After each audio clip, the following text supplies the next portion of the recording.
નમસ્કાર વિદ્યાર્થી મિત્રો, અધ્યયન અધ્યાપનની પ્રક્રિયાને આગળ વધારતા આપણે ધોરણ 12 આર્ટ્સ અને સાયન્સના વિદ્યાર્થીઓ માટે 16મો પાઠ જે છે પુત્તલિકા પરીક્ષણમ. પુત્તલિકા એટલે પૂતળી અને પરીક્ષણમ પરીક્ષા એટલે પૂતળી.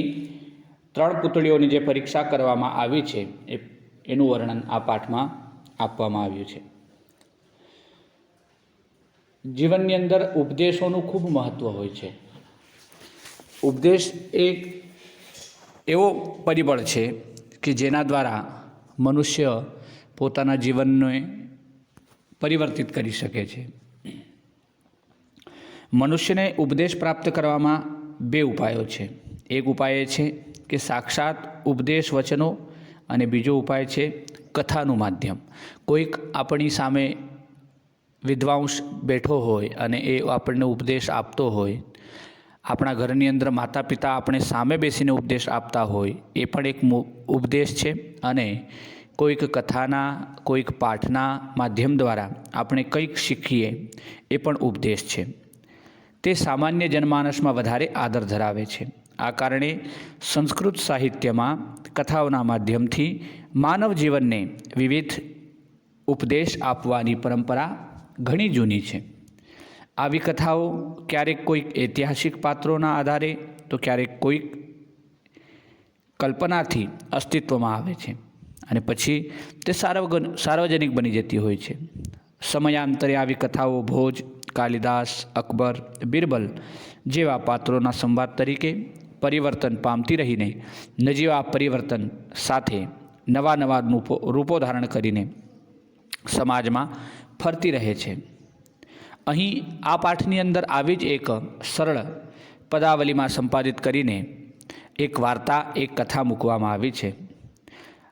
આપણે ટૂંકની અંદર વાર્તાને જોઈએ તો એક રાજાની રાજસભામાં કોઈ એક વણિક આવે છે. વણિક એટલે વાણિયો, વેપારી આવે છે. એની પાસે ઘણી બધી સરખી દેખાતી 3 પૂતળીઓ હોય છે. ત્રણેયનું મૂલ્ય જુદું જુદું છે. આગંતુક વણિક રાજસભામાં કઈ પૂતળીનું કેટલું મૂલ્ય છે અને તેની પાછળનું શું કારણ છે એ શોધી કાઢવાનો પડકાર રાજાની સમક્ષ ફેંકે છે. રાજસભામાં ઉપસ્થિત કોઈ સભ્ય જ્યારે આ પડકારને ઝીલી શકતો નથી ત્યારે એ પડકાર મંત્રીના માથે આપવામાં આવે છે. મંત્રી પોતાની સૂક્ષ્મેક્ષિકાથી દરેક પૂતળીનું મૂલ્ય અને તેની પાછળનું કારણ જાણી લે છે. રાજસભામાં આ રહસ્યનું ઉદ્ઘાટન કરી સહુને આશ્ચર્યચકિત કરે છે. કથાનો સાર એટલો જ છે કે કોઈ વસ્તુ ભલે રૂપે અને રંગે એક સરખી દેખાતી હોય પણ તેનું મૂલ્ય તો એ વસ્તુમાં રહેલી કોઈને કોઈ ગુણાત્મક વિશેષતાને કારણે જ નક્કી થાય છે. આ સંસારની અંદર ઘણા પુરુષો, ઘણી સ્ત્રીઓ છે, છતાં પણ દરેકની પાસે કંઈક આગવી વિશેષતા છે. પરમ પ્રકૃતિથી પ્રદત્ત જે ગુણો છે એ ગુણો દરેકની પાસે કંઈક અલગ અલગ હોય છે. એટલે દુર્લભો માનુષો દેહ, કોઈ પણ મનુષ્ય એ વગર કામનું નથી. દરેકની પાસે કંઈક ને કંઈક વિશેષતા છે. કોઈક પુરુષ એક વિષયની અંદર નિષ્ણાત હોય ત્યારે બીજો પુરુષ બીજા વિષયની અંદર નિષ્ણાત હોય. દરેકની પાસે કંઈક ને કંઈક આગવી વિશેષતાઓ રહેલી હોય છે. માટે દરેકની વિશેષતાને આપણે ધ્યાનમાં રાખીએ અને જીવનની અંદર યદા કદા ક્યારેક આવા પ્રસંગો ઉપસ્થિત થાય ત્યારે આ વસ્તુઓને ધ્યાનમાં રાખીએ કે દરેક વસ્તુને આપણે એક જ નજરથી ન જોવી જોઈએ. કારણ કે દરેકની પાસે ગુણાત્મક રીતે અલગ અલગ ગુણ એમની અંદર ભરેલા હોય. એ ગુણોને ચકાસી અને મનુષ્યની પરીક્ષા થાય છે. આ પ્રમાણે અહીં 3 પૂતળીઓની જે પરીક્ષાઓ છે એ પરીક્ષા કઈ રીતે વણિક ત્યાં આવે છે આ પાઠના માધ્યમ દ્વારા આપણે જોઈએ. આપણે પ્રથમ ભાષાંતર જોઈએ. સાથે પુસ્તક રાખીને ભણશો. એકદા એકસ્યામ નૃપસભાયામ કશ્ચિત વૈદેશિકઃ વણિકઃ સમાગતઃ. એક વખત કોઈક રાજાના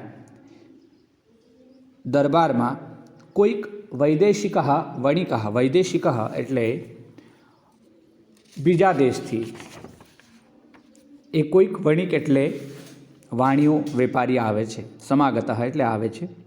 તસ્ય પાર્શ્વે, પાર્શ્વે એટલે એની પાસે કાષ્ટમય સુંદર્ય, સુંદર્ય એટલે સુંદર, કાષ્ટમય એટલે કાષ્ટથી એટલે લાકડાથી બનેલી, કલાત્મિકા આકારેણ પ્રકારેણ ભારેણ રૂપેણ રાગેણ ચ સમાનાઃ ત્રિસ્રઃ પુત્તલિકા આસન. રાજાના દરબારમાં એક વણિક વેપારી આવે છે. એની પાસે લાકડાની સુંદર કલાથી, આકારથી, પ્રકારથી, ભારથી, રૂપથી અને રાગેણ, રાગેણ, રાગ શબ્દના ઘણા બધા અર્થ થાય. રાગ એટલે લંબાઈ, પહોળાઈ, એને પણ આપણે રાગ કહી શકીએ. અને રંગ જે છે, રાગ એટલે રંગ. આપણે 7મા પાઠની અંદર ભણતા હતા કે રાગ શુક્લપટે યથા, ત્યાં રાગ શબ્દ આવ્યો કે રાગ એટલે કલર. જેમ સફેદ કાપડ પર કોઈ પણ કલર વધારે આકર્ષિત કરે એ પ્રમાણે જે પૂતળીઓ છે એ 3 પૂતળીઓ આકાર, પ્રકાર, રૂપ, રંગથી સરખી જ છે. રાજસભાયામ ઉપસ્થિતઃ અસૌ વણિકા તા પુત્તલિકાઃ નૃપમ પ્રદર્શયતિ. રાજસભામાં ઉપસ્થિત થયેલો વણિક વેપારી તાહ પુત્તલિકાઃ, તે પુત્તળીઓને નૃપમ પ્રદર્શયતિ, નૃપને બતાવે છે, રાજાને બતાવે છે. નૃપતિ સ્વકરકમલયો ગૃહીત્વા તાહ પશ્યતિ. નૃપતિ એટલે રાજા એ મૂર્તિઓને પોતાના હાથમાં લઈને જુએ છે. કલાત્મિકા તાહ નૃપતે મનઃ હરંતિ. કલાવાળી જે મૂર્તિઓ છે એ રાજાના મનનું હરણ કરે છે, રાજાને ખૂબ સુંદર લાગે છે. નૃપતિ તમ વણિજમ પ્રશંસતિ. અને રાજા એ વેપારીની પ્રશંસા કરે છે. સ્વકીયામ પ્રસન્નતામ ચ પ્રકટયતિ. અને પોતાની પ્રસન્નતાને પણ પ્રગટ કરે છે રાજા. એ રાજા જે મૂર્તિઓને હાથમાં લે છે એ મૂર્તિઓને જોઈને રાજા ખૂબ પ્રસન્ન થાય છે. વેપારીને પણ સાધુવાદ આપે છે અને પોતે પણ પોતાની પ્રસન્નતાને પ્રગટ કરે છે. નૃપતિમ પ્રસન્નમ દૃષ્ટ્વા અસૌ વણિક તાહ ક્રેતુમ પ્રાર્થિતવાન. નૃપતિ એટલે રાજાને પ્રસન્ન થયેલા જોઈને પેલો વણિક એ મૂર્તિઓને ક્રેતુમ એટલે ખરીદવા માટે, હેત્વત કૃદંત છે, ક્રેતુમ એટલે ખરીદવા માટે પ્રાર્થના કરે છે. તતો નૃપતિ વણિજમ તાસામ મૂલ્યમ પૃચ્છતિ. ત્યારે રાજા એ વાણિયાને એનું મૂલ્ય પૂછે છે. ત્યારે તદા વણિક વદતી, ત્યારે વેપારી કહે છે, તિસૃણામ અપી પુત્તલિકાનામ મૂલ્યમ ભિન્નમ અસ્તિ. 3 મુદ્રિકાઓ એ પુત્તળીઓનું જે મૂલ્ય છે એ અલગ અલગ છે. એકસ્યાહ રૂપ્યક માત્રમ અન્યસ્યાહ ચ સહસ્ર રૂપ્યકમ માત્રમ અસ્તિ. પહેલી જે પુતળી છે એનું મૂલ્ય 1 રૂપિયો છે. બીજી જે પુતળી છે એનું મૂલ્ય 1000 રૂપિયા છે. તૃતીયા એકા પુત્તલિકા લક્ષ્ય રૂપ્યકમ મૂલ્યમ દદાતી ઇતિ. અને ત્રીજી જે પુતળી છે એનું મૂલ્ય 1,00,000 રૂપિયા છે. નૃપતિ સાશ્ચર્યમ વણિજે કથયતિ. એક રાજા પ્રસન્ન થઈ અને રાજાને ખરીદવા માટે કહે છે વાડિયું. ત્યારે રાજા એને મૂલ્ય પૂછે છે. ત્યારે એ કહે છે પહેલી પુતળીનું મૂલ્ય 1 રૂપિયો, બીજી પુતળીનું મૂલ્ય 1000 રૂપિયા અને ત્રીજી પુતળીનું મૂલ્ય 1,00,000 રૂપિયા છે. રાજા ખૂબ આશ્ચર્ય પામે છે અને વાણિયાને કહે છે, ભો વણિક કથમ તાવત સમાનાનામ પુત્તલિકાનામ મૂલ્યમ એતાવત ભિન્નમ અસ્તિતિ. કેમ વેપારી, વાણિયા, આ પુતળીઓ તો એક સરખી લાગે છે, પછી આનું મૂલ્ય કેમ અલગ અલગ? વણિક અવદત, વણિક બોલ્યો, અય નૃપ, હે રાજા, ભવતઃ રાજસભાયામ અત્ર બહવઃ વિદ્વાંસઃ વિચક્ષણાઃ પુરુષાઃ વિરાજન્તે. હે રાજા, ભવતઃ એટલે તમારી, રાજસભાયામ એટલે રાજસભામાં, અત્ર એટલે અહીં, બહવઃ એટલે ઘણા બધા, બહવઃ એટલે ઘણા બધા, વિદ્વાંસઃ એટલે વિદ્વાનો, વિચક્ષણાઃ વિચક્ષણાઃ એટલે જાણનારાઓ, જાણકારો અહીં ઉપસ્થિત છે. પછી તે એતાહ પુતલિકાં પરીક્ષ્ય તાસાં મૂલ્યભેદમ તસ્ય ચ કારણં વિજ્ઞાપયિતુમ અર્હન્તિ. હે રાજા, તમારી રાજસભામાં તો ઘણા બધા વિદ્વાનો, હોશિયાર પુરુષો ઉપસ્થિત છે. એ લોકો આ પુતળિકાની વિશેષતા અને એનો મૂલ્યભેદ જે છે એ મૂલ્યભેદને એ લોકો વિજ્ઞાપયિતુમ એટલે જાણવા માટે, અર્હંતિ એટલે સમર્થ છે. અતઃ તાન એવ રાજસભા સદસ્યાન એતત પૃચ્છતુ ઇતિ. માટે હે રાજા, તમે રાજસભાના સદસ્યોને પૂછો તો ખૂબ સારું, મને પૂછશો નહીં. આ પુતળીઓ જે છે, 3 પુતળીઓ છે, દરેકનું મૂલ્ય અલગ અલગ છે. એનું કારણ શું છે એ તમારા રાજસભાના સદસ્યો બધું જાણી શકે છે, માટે એમને તમે પૂછશો. નૃપઃ ઉપસ્થિતેભ્યઃ રાજસભા સદસ્યેભ્યઃ પુત્તલિકાં મૂલ્યમ તત્ર ચ કારણમ વિજ્ઞાપયિતુમ નિવેદિતવાન.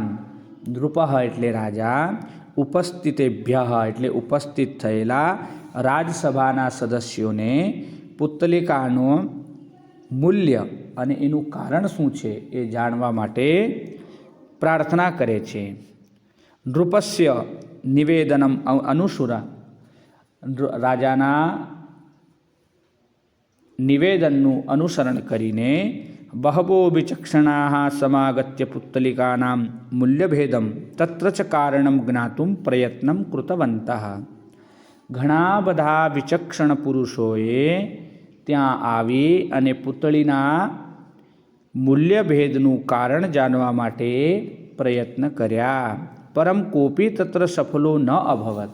પણ કોઈ પણ સફળતા પામ્યો નહીં, કોઈ પણ સફળ બન્યું નહીં.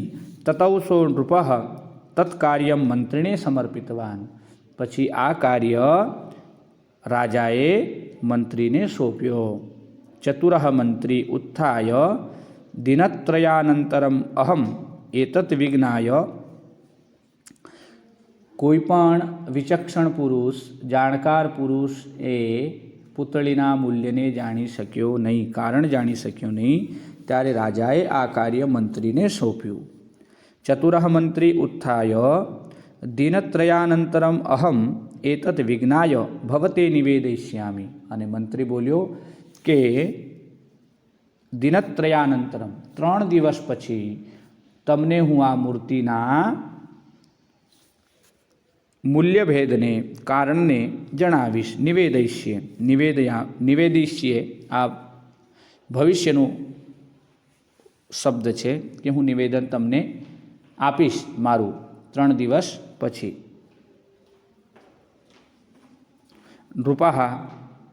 નૃપાઃ વિનયમ અકથત. નૃપઃ તથાસ્તુ ઇતિ કથયિત્વા રાજસભાં વિસર્જિતવાન. રાજાએ મંત્રીને કહ્યું કે તથાસ્તુ. વિનય દ્વારા રાજાએ મંત્રીને કીધું કે હા ચાલશે એવું કહી અને રાજાએ સભાનું વિસર્જન કર્યું. પછી મંત્રી એ પુતળિકાને પોતાની પાસે જ રાખે છે. ત્યાર પછી આગળ મંત્રી રાજસભાની અંદર આવી અને શું નિવેદન આપે છે એ આપણે આગળના વિડીયોની અંદર જોઈશું. ધન્યવાદ.